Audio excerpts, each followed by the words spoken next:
This is GI Insights on ReachMD. I'm Dr. Peter Buch, and today I'm joined by Dr. Charles Kahi to discuss how leveraging artificial intelligence, or AI, could help improve colonoscopy outcomes. Dr. Kahi is a professor of medicine at Indiana University School of Medicine, and he helped develop the American Gastroenterological Association Living Clinical Practice Guideline on computer-aided detection-assisted colonoscopy, which was published in Gastroenterology in 2025. Dr. Kahi, welcome to the program. It's a pleasure to be here, Dr. Buch. Thank you. Looking forward to our conversation. Dr. Kahi, let's start with some definitions. What is CADe, and how does it differ from CADx and CAQ? Well, they're all applications of artificial intelligence, or AI, as they pertain to colonoscopy. So thematically, they are under the same umbrella, but practically, when you apply them, they are looking at completely different aspects of colonoscopy. CADe, computer-aided detection, focuses on augmenting detection and highlighting of colorectal lesions. Conversely, CADx is more concerned with predictions of histology. So it's AI-assisted virtual histology, predominantly differentiating adenomas from serrated lesions. And CAQ, the Q stands for quality. So those are systems that provide real-time assessments and feedback to endoscopists about the quality of their examination, but they can also serve different functions, such as rating bowel preparation quality, and in some instances, also helping populate endoscopy reports. Very helpful. And more specifically, does CADe have the potential to help with adenoma detection rates? That's really the crux of the matter, isn't it? And CADe does help with adenoma detection in ideal settings. Now, you mentioned the living guideline developed by the AGA, looking at the impact of CADe on colonoscopy outcomes, which I was fortunate to be a co-author on. The guideline was based on a systematic review and meta-analysis of a substantial body of literature, 43 randomized controlled trials, actually. And the evidence in that ideal setting, that of a randomized trial, is undisputable. AI, particularly CADe, can improve adenoma detection rate at aggregate. And the magnitude of the improvement was about 8 to 9 percentage points. You went from 37% roughly without the use of CADe to close to 45% with the use of CADe. Again, this is a very high altitude view of how CADe can impact adenoma detection. Thank you very much for that. And do you think CADe could help support our colleagues with low adenoma detection rates? The devil is in the details with CADe, as it is really with many of the interventions and technologies that are used to enhance colonoscopy performance. The short answer is probably yes, by a small percentage. Studies have shown that when you apply CADe to individuals with low baseline adenoma detection, specifically lower than 25%, the magnitude of the improvement with CADe exceeds that of individuals with high baseline detection, specifically higher than 40%. So in that context, the answer is yes, you can improve the performance of individuals with low adenoma detection at baseline with using CADe. There are also studies that show that it can benefit trainees. So fellows, gastroenterologists in training, benefit from the addition of CADe to their curriculum, specifically to accelerate their ability to detect adenomas and all colorectal lesions for that matter.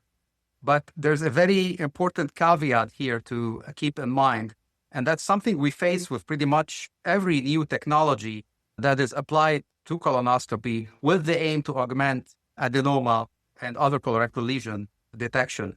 The issue is fundamental technique is the most important to enhance adenoma detection, and really AI or any other technology added to colonoscopy cannot replace or palliate for suboptimal examination technique, meticulous examination, attention to subtle lesions, particularly serrated polyps, looking between folds, looking in the right colon at least twice to ensure no lesions are left behind.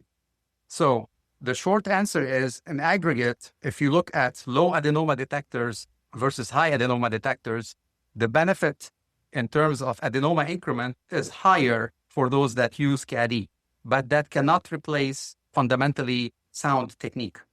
Thank you. And this next one has been intriguing me for a while since I've read some of your reports. Have there been any medical legal issues around the use of CADe? I'm not aware of any active litigation at this moment from my perspective, but I can tell you this is a subject of intense scrutiny at this moment because we don't really have a good ethical or legal framework on how to deploy and appropriately use AI in general in colonoscopy or other endoscopic procedures. And when you do surveys of physicians and their patients, that is actually one of the concerns that is listed as a negative potentially against the widespread use of CADe. And you can see it from both perspectives. Patients worry about breach of privacy and who exactly owns the data that is being collected by the AI systems in use. And that's probably a worry that applies both to patients and endoscopists. It's a very disastrous event, but for a patient that comes back with a post-colonoscopy colorectal cancer missed by a baseline colonoscopy, and that colonoscopy happened to be performed by an endoscopist who was using a CADe system during that examination. Who is responsible for this? Is it the artificial intelligence system that is supposed to help detect lesions? Is it the endoscopist for whom the buck should stop? Or is it a combination of both that are responsible for this unfortunate event? So I can't give you an answer yet. I think this is a subject of hot debate right now. Pun unintended, the jury is still out on this. But I think we should have a legal, not just medical legal framework for the deployment of AI in colonoscopy soon, because I think the technology is going to be more widely available before we know it. Thank you for that. For those just tuning in, you're listening to GI Insights on ReachMD. I'm Dr. Peter Buch, and I'm speaking with Dr. Charles Kahi to understand how AI can help with colonoscopy outcomes. So moving on, Dr. Kahi, with all of this in mind, would you recommend CADe in community hospitals with limited resources? As it stands now, I would not recommend it in lieu of basic fundamentals that should be present in any endoscopy unit, regardless of their resources. This is still a substantial investment, and we don't have good data about how CADe impacts long-term patient outcomes yet to be able to make a firm recommendation that it should be used by everybody universally. And the reason I say that is, although in our guideline, the systematic review showed that you impacted the ADR favorably, the overall ADR increased by about 8 percentage points. The modeling exercise that followed that, looking at the impact of that ADR increase on the outcomes we worry about, which is long-term colorectal cancer incidence and mortality, were actually quite modest. They were positive. You prevented about 11 colorectal cancers per 10,000 patients over a 10-year period and 2 cancer deaths. And you could say that any one of these numbers is worthy enough to pursue any cancer or any death averted. However, there was significant uncertainty about the precision of these estimates, so that we don't really know what the long-term impact of CADe is on hard outcomes for our patients. So coming back to your question, would I recommend using it universally? Not at this stage, because of this uncertainty about that impact. And because when you have limited resources, you should really focus on the fundamentals. So ensuring you are using split preps for bowel preparation, making sure that you are measuring quality in the first place with your endoscopist. Everybody's ADR should be known, that you are deploying interventions, feedback, and educational measures for endoscopists that seem to have lower performance. Technology can't replace fundamentally sound technique. And I think when you have limited resources, that's where the effort should be focused. Thank you. And what's your vision for AI in the endoscopy suite of the future? The systems we have now are rather basic. It's a very exciting phase. We're seeing AI in its baby steps. But essentially, all with CADe systems, you have a green box that flashes on the screen that tells you there's a polyp that hopefully chances are you have already seen.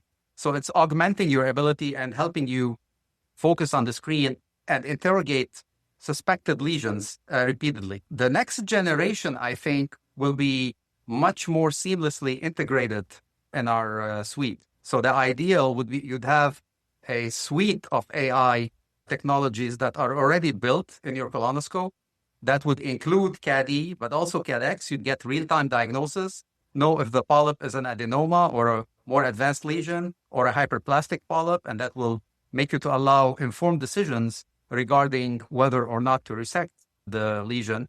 And of course, integrated with CAQ, where you get real-time assessment of your performance and automatic grading of the bowel prep, which is very subjective currently, and essentially take the middleman out of this process. So it would be a very important ancillary support for the endoscopist, but it would be seamlessly integrated with your current colonoscope platforms. Thank you. And we're coming to the end of our conversation, Dr. Kahi. Do you have any additional thoughts you'd like to share with our audience today? I want it to be an optimistic view on things. Yes, the technology we have now is the first step, but the future for CADe and other AI applications in colonoscopy is quite bright, in my opinion. And to be honest with you, I think AI is inevitable. It's only a matter of how we best utilize it and integrate it in our processes to improve our patient outcomes. Although it's not ready for universal adoption, I think endoscopy units should make a concerted decision across the country to try AI and CADe specifically in their settings and see how it integrates with their practice and if it can help augment the performance of their endoscopists, particularly those with low baseline adenoma detection, and get it more in the mainstream for colonoscopy practice. But overall, my message is a positive one. I think CADe is here to stay, and I'm very excited to see the next iterations of the technology. Thank you. As those insights bring us to the end of our program, I want to thank my guest, Dr. Charles Kahi, for joining me today to discuss the use of AI in colonoscopy. Dr. Kahi, thanks for this very practical and informative update. Thank you for having me. For ReachMD, I'm Dr. Peter Buch. To access this and other episodes in this series, visit GI Insights on ReachMD.com, where you can be part of the knowledge. Thanks again for listening and looking forward to learning with you again very soon.